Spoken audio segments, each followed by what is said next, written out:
Long-term economic cycles can last several decades. They depend on one concept: innovation.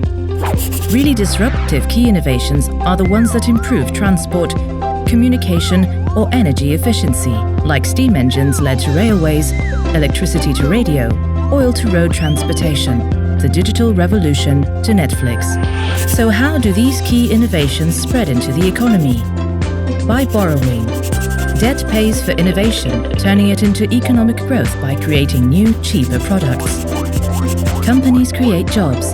Households earn more, consume more. Households and companies make more bank deposits, allowing banks to issue more credit for companies and households to invest. We call this the Golden Age. The original key innovation gets absorbed, generating growth and raising inflation, like after World War II. A very fast-growing economy tends to overheat. Strong demand drives inflation to unsustainable levels, while the stream of innovations dries up. High inflation kills purchasing power. Workers demand higher wages, squeezing profits. Demand pushes up energy prices, raising input costs. Eventually, banks also demand higher rates to compensate for higher inflation. The cost of borrowing increases. All these soaring costs cause profits to dive. High inflation and waning innovation create a growth crisis. This is stagflation, like the oil shocks in the 1970s. To bring down inflation, the central bank raises interest rates to cool the economy.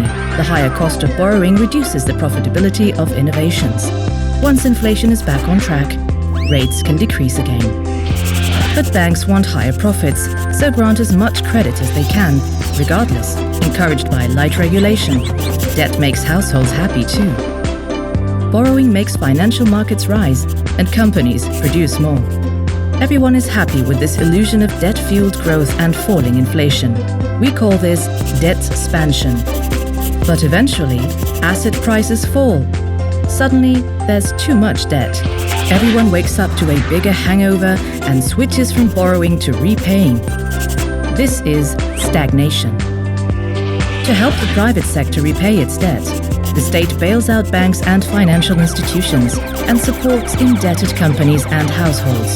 There is a huge transfer of debt from the private sector to the public sector.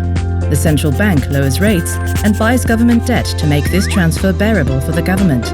This creates a long-lasting environment of low growth and low inflation, like now. Yet necessity is the mother of invention. Hard times force people to innovate and be entrepreneurial. When the economy has shed enough debt, it can start paying for the next wave of disruptive products.